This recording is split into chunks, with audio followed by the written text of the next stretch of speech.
topic natin, masakit na balikat at likod, ano ang gagawin ninyo?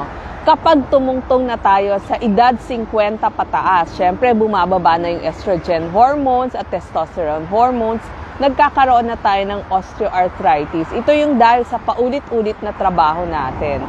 Ang isa ring dahilan ay, number 1, yung osteoarthritis, dahil nga sa sobrang pagtatrabaho. Pangalawa, rotator cuff muscle. Ibig sabihin, yung mga muscles, tendon, kasukasuan, litid, naninigas na. So, kapag nangyari yon, pag iginalaw mo, masakit. Usually, pag may problema ka yung rotator cuff muscle problem, o kaya yung tinatawag nating frozen shoulder, hindi mo na mataas ng ganito ang iyong kamay. Usually, naka-letter U na lang. O kaya, kapag yung sintomas mo, hirap ka nang abutin yung iyong bra kung babae ka. O pag nagbibihis ka, pag taas mo ng t-shirt mo, hindi mo na malagay yung kamay mo, yan po, nagsisimula na kayong magkaroon ng shoulder pain at back pain. Ano yung mga exercises na pwede nyong gawin?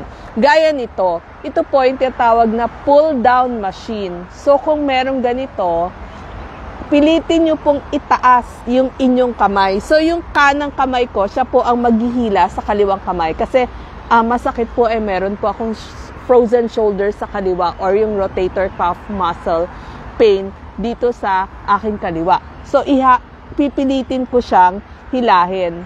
Ito po yung exercises, yung tinatawag natin na pull-down machine. Medyo masakit, pero wag nyo pong ipapabebe. Kailangan pilitin ninyo kahit anumang sakit yan. So, bilang po kayo kung kaya nyo sa una, 1 to 10, hanggang makaabot kayo ng 1 to 30. Ano kung hindi nila kaya, todo? Pag hindi kaya, unti-unti muna. Sa una, baka ganitong kataas ka. Pero sa pangalawang araw, baka pataas na ng pataas ang kaya mong abutin. Yan. So, ito po ang tinatawag natin pull down. Yan. Maganda kung may wheel. Kung makakapagpagawa kayo sa bahay nyo, lagyan nyo lang ng wheel para maikot-ikot ninyo. Kung wala, ito na lang, i-wall mo. Oo. Or pwede naman, kung wala, kung meron po kayong wall sa inyong bahay, sa una, ganyan lang, malayo. Pero, patagal ng padagal, pwede nyong idiretso. Ganyan. Kung maabot nyo yan. Yan.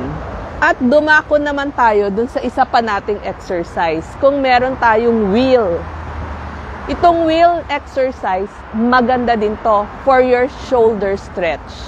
Okay, rotating wheel. Dahil masakit ang kaliwa ko, uunahin ko siya. Medyo masakit pag nahihila, pero tiisin nyo lamang po. Yan, ganito, paikot-ikot. Ikot, ikot, ikot. Yan. Hawakan nyo lang po mabuti dito sa handle. Ang tawag po dito ay rotating wheel machine for your shoulder stretch. Tuturuan ko rin po kayo ng mga exercises kung wala kayong mga ganitong makikita. Meron din po mga pwede nating gawin. Tapos, kailangan mo rin naman yung mga pangpalakas ng katawan. Katulad nitong parang bicycle, pero patayo. Ang tawag dito, stepper. Yan. Kapit mabuti, lagay ang kaliwa, tapos igaganyan nyo. Sabay. Kamay, paa, palit-palit. Yan. So, stepper po ang tawag nito. Medyo parang nakatayong bicycle, ika nga. Pero stepper. So, gusto mo may coordination, yung paa, yung iyong kamay. Yan. So, maganda to. Pangpalakas ng hita. Tsaka minsan kasi masakit na rin yung ating tuhod. Pero, hindi pwedeng pabebe. Pipilitin pa rin nating mag-exercise. Next, meron po pampaluwag naman ng bewang. Ang tawag naman ho dito, twister. Kapit maigi, dapat sa bahay, lagi tayo may mga kapitan. Tapak tayo sa isang umiikot. Tapos, left, right, left, right. Yan. Ganyan po. Una, 10 counts muna. Kung kaya mong abutin, hanggang 30, maganda po ito. So sana sa ating mga LGU, sa ating mga mayor at mayora, bigyan natin ang ating mga senior citizen ng ganitong park kung saan sila pwedeng mag-exercise, maglakad-lakad, lalo na yung mga naka-walker, naka-wheelchair. Ito pa ho yung turo ng aking PT kasi talagang meron nga akong rotator cuff muscle problem eh. Meron din pong mga exercise na pwede natin gawin. Lagay nito kaliwa. Sabi niya, itaas, piliting itaas, baba, taas, baba, taas, baba. Pangpaluwag ng shoulder, pa-front, ganyan. Paluwagin natin yung ating shoulder. Paharap, 10 counts. Pataliko din, pwede, para lumuwag. 10 counts din. Pag meron ho kayong payong, pwede rin. Tuwalya, payong, i-ganyan-ganyan ninyo. Taas, baba. Tapos, ang pwede pa natin gawin, para lumuwag. Kasi ang masakit sa akin yung paganyan eh.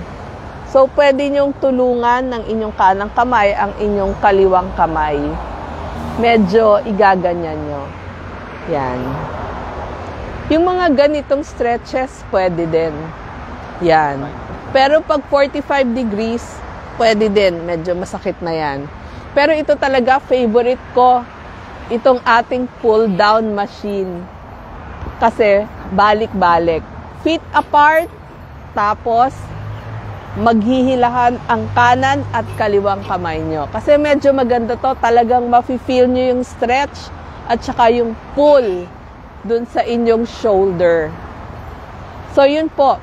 Yung ibang dahilan pa po ng shoulder pain, nasabi ko na nga, yung rotator cuff syndrome, frozen shoulder, osteoarthritis, yung iba pag napilayan na kayo or na-fracture. Pero pag ganon talagang mamamagana at hindi nyo na maigagalaw ang inyong mga buto. Kung may mga disc problem, kanina papacheck up.